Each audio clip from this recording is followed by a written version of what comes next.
क्या दुनिया में ऐसी कोई जीवन शैली है जिसे अपनाकर व्यक्ति सदाबहार, तनाव मुक्त, मधुर संबंध और निष्पाप जीवन का मालिक बन सके? आज हम जीवन को सुखी, सफल और मधुर बनाने के लिए इसी जिज्ञासा पर चर्चा करेंगे। कोई ये न समझे कि तनाव मुक्त जीवन जीना, अंतर्मन की शांति का मालिक होना, संबंधों में माधुर्य घोलना और निष्पाप निर्मल जीवन जीना कोई बहुत टेढ़ा काम होगा। मेरी समझ से केवल इंसान अपनी मानसिकता को थोड़ा सा सुव्यवस्थित कर ले तो इन तीनों चीजों को जीना बहुत आसान हो जाता है। कोई ये ना समझे कि धर्म और उनके दिव्य सिद्धांतों को जीना कोई गुफा में रहने वाले संतों का काम है। धर्म प्राणी मात्र के कल्याण के लिए निर्मित हुआ है और जो प्राणी मात्र का कल्याण करे, मंगल करे, उसी का नाम धर्म हुआ करता है। आज हम अपनी जीवन को निर्मल, निष्पाप, मधुरिम और तनाव मुक्त जीवन जीने के लिए ही कुछ स्टेप चढ़ते हैं। ये जीवन जीना कितना सरल और आसान हो सकता है, इसे आप पहले एक छोटे से उदाहरण से समझिए। एक व्यक्ति को जोधपुर से जयपुर के लिए रवाना होना था और वो ऑटो पर रेलवे स्टेशन के लिए रवाना हुआ। गांधी मैदान के पास से वो गुजर रहा था कि इतने में ही गांधी मैदान से कार पार्किंग से कार निकली, ऑटो की तरफ आई, एक्सीडेंट होते होते बचा।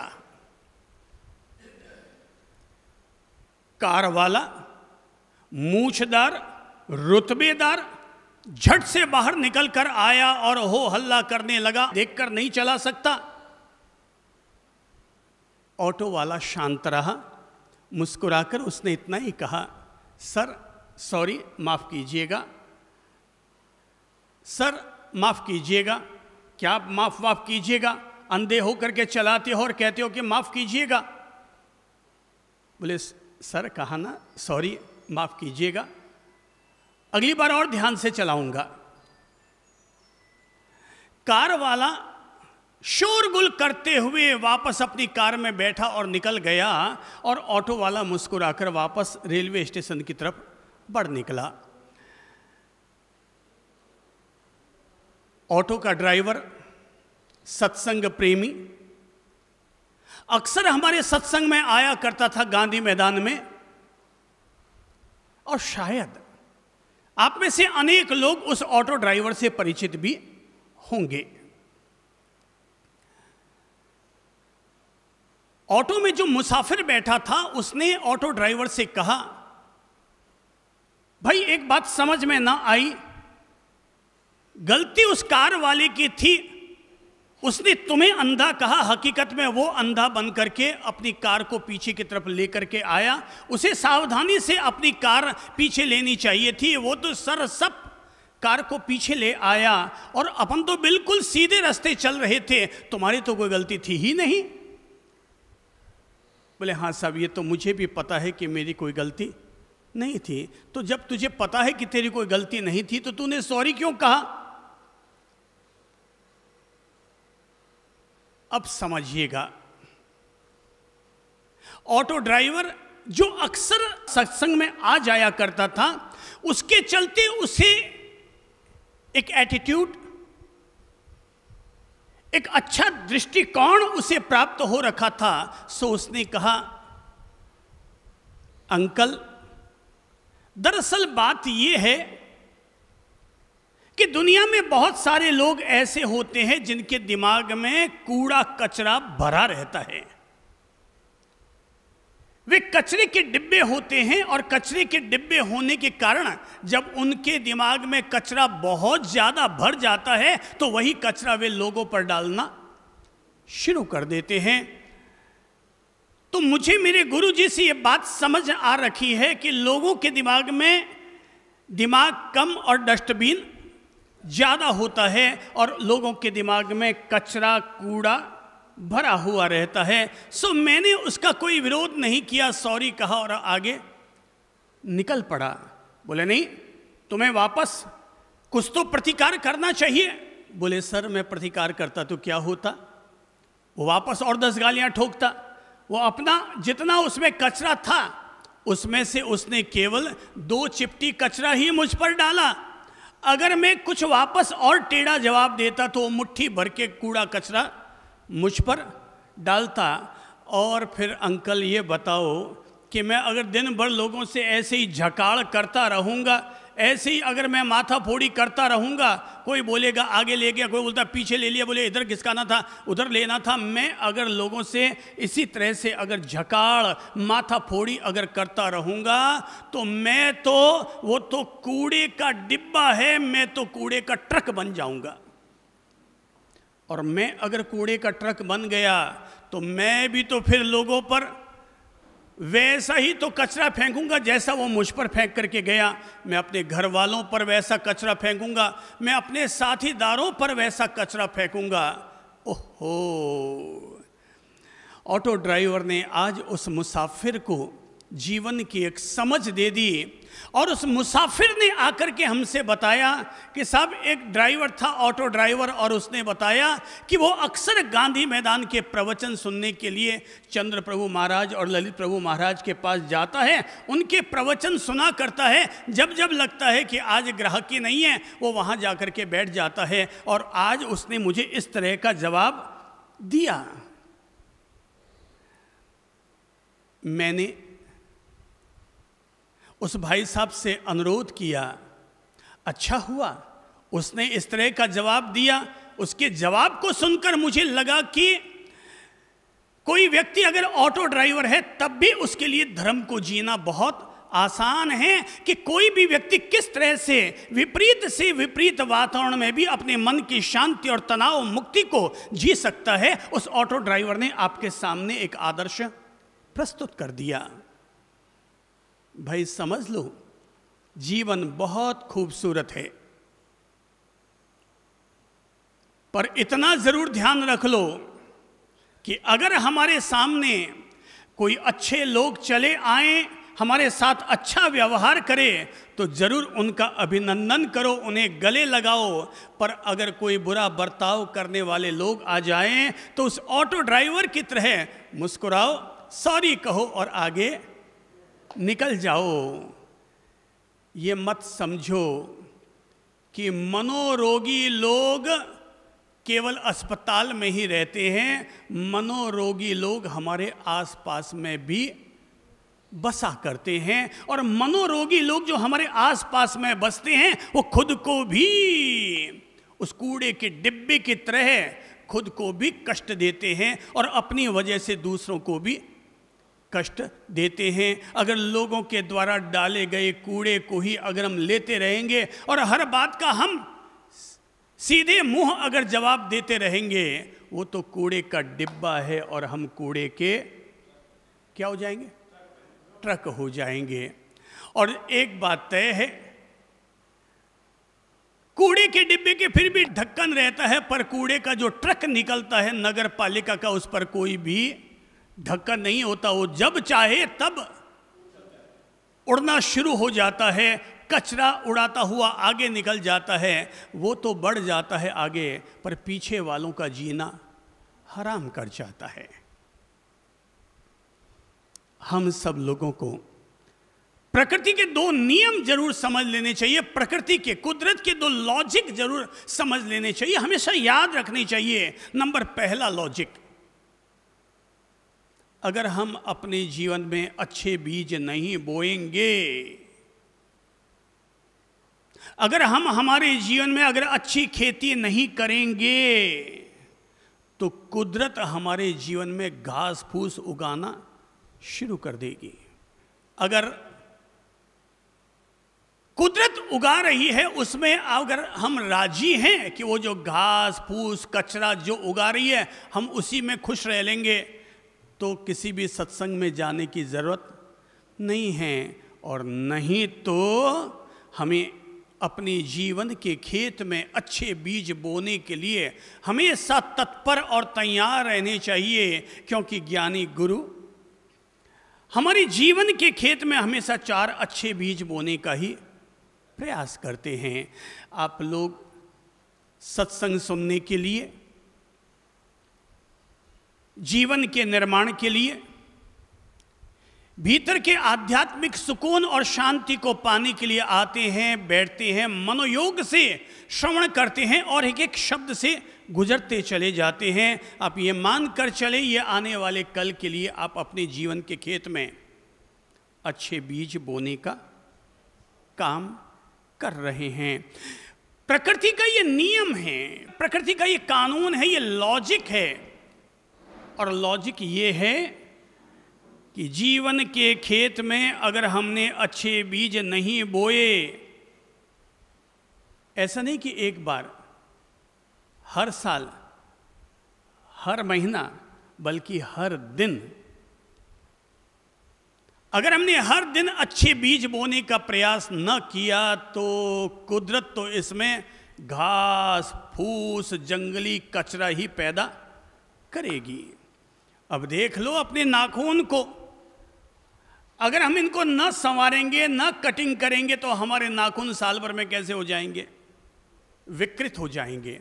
फिर ये घास फूस उग रही है, इसलिए नाखून अपन संवारते हैं। तो दाढ़ी को भी संवारना होता है, बालों को भी संवारना होता है। प्रकृति का ये नियम कि अगर हमने अच्छे बीज ना बोए तो ये घास फूस उगाएगी। प्रकृति का दूसरा नियम। तो इसलिए घास फूस न उगे तो क्या करो, अच्छे बीज बोते रहो, स्वाध्याय करो, सत्संग सुनो, अच्छे लोगों के बीच में जाकर के बैठो। दोस्त भले ही रखो पर मित्र ऐसे रखो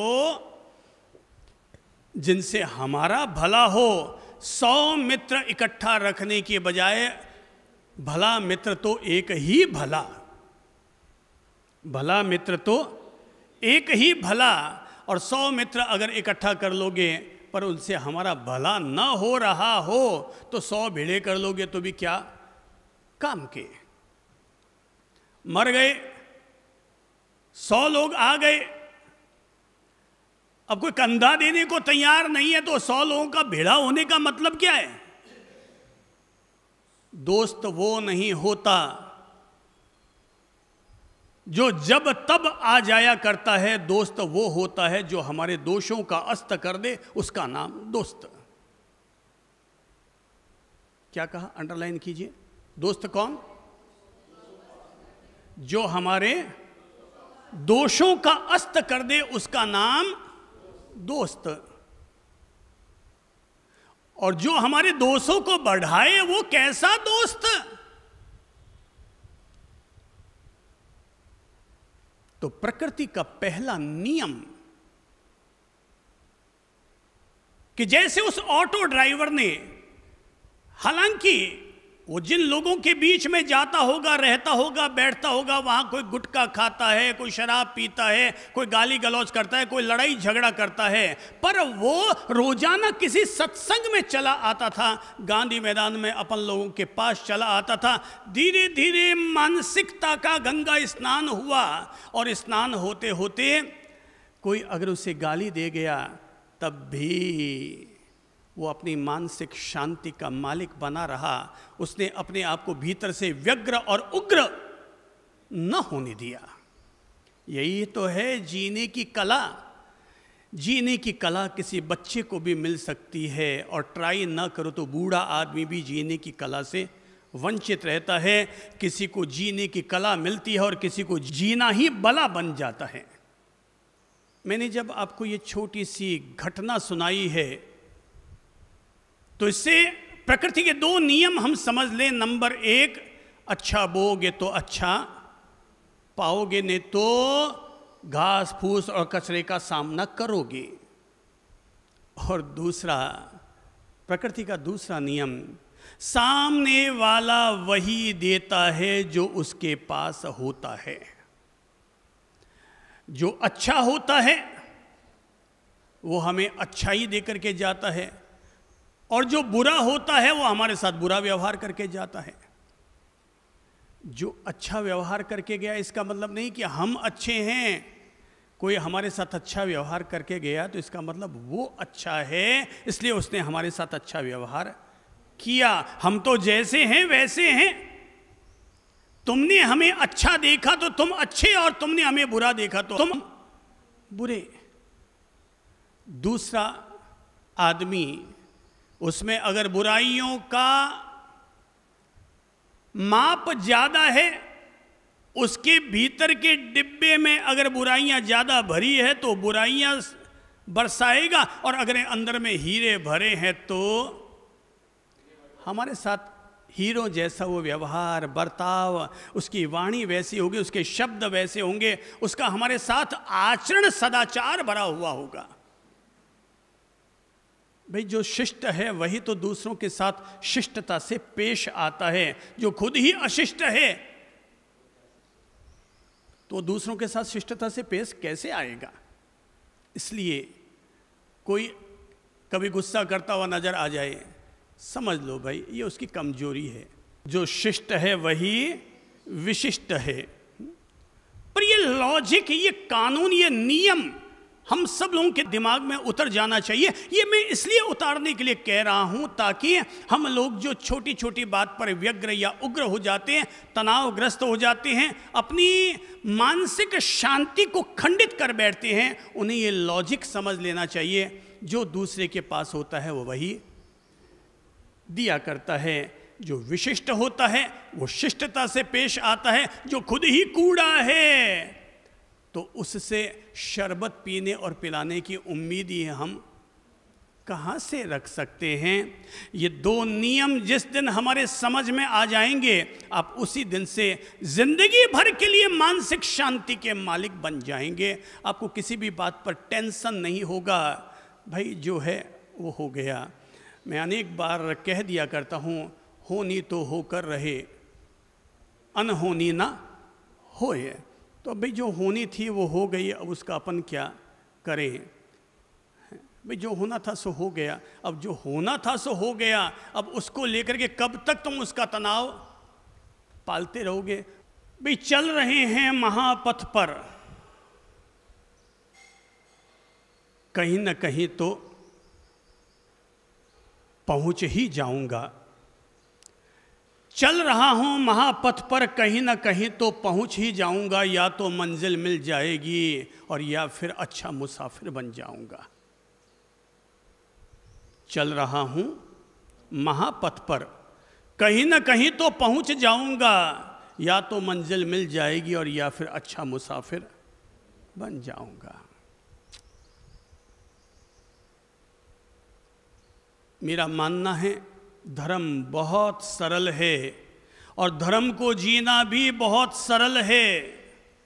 धर्म निश्चित तौर पर व्यक्ति को शुभ परिणाम देता है, बस केवल अपने आप को अंदर से संतुलित करने की, समायोजित करने की जरूरत है। आर्ट ऑफ एडजस्टमेंट, भीतर में सामंजस्य बिठाने की, संतुलित करने की जिस लोगों को कला आ जाती है वो हर आदमी आनंदपूर्ण जीवन का मालिक बन जाता है। आदमी को जीने के लिए एक ही लक्ष्य बनाना चाहिए कि मैं जीवन भर लाफिंग बुद्धा बनकर के जीऊं। देखो लाफिंग बुद्धा की बहुत सारी खासियत। नंबर 1 खुश मिजाज, नंबर 2 हमेशा हंसता मुस्कुराता हुआ चेहरा। लाफिंग बुद्धा की 2 खासियत, नंबर 1 पहला है वो लाफिंग, वो हमेशा हंसता मुस्कुराता रहता है, और दूसरा है वो बुद्ध, वो एक ज्ञानी पुरुष की तरह मुस्कुराता है। उसकी मुस्कान में भी संसार के कल्याण की किरणें छिपी हुई है। अपने आप को अगर बनाना है तो अपने आप को बुद्ध बनाओ। बुद्ध यानी जो बोध पूर्वक अपना जीवन जीता है उसका नाम होता है बुद्ध। आध्यात्मिक जीवन जीने का एक ही रास्ता है कि अपने हर क्रियाकलाप को होश और बोध पूर्वक करो, न तो बेहोशी पूर्वक करो और न अबोध दशा में जियो। अपने हर कार्य को होश पूर्वक बोध पूर्वक जीवन जीना ही आध्यात्मिक जीवन जीने की कला है।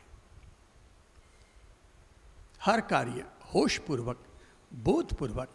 तो अपने आप को लाफिंग बुद्धा अर्थात विपरीत से विपरीत परिस्थिति बन जाए तब भी वो हंसता मुस्कुराता हुआ गुलाब का फूल बनकर रहता है और वो बुद्ध बनकर के जीता है। वो अज्ञानी बनकर नहीं, बल्कि उसको प्रत्येक परिस्थिति का बोध है, वो ज्ञान दशा में अपना जीवन जीता है। इसलिए कोई व्यक्ति अपने आप को अगर बनाना चाहे, अपने सामने एक चुनौती लो कि मैं आज के बाद अपने आप को अगर बनाऊंगा तो खुद को लाफिंग बुद्धा बनाऊंगा। लाफिंग बुद्धा की एक खासियत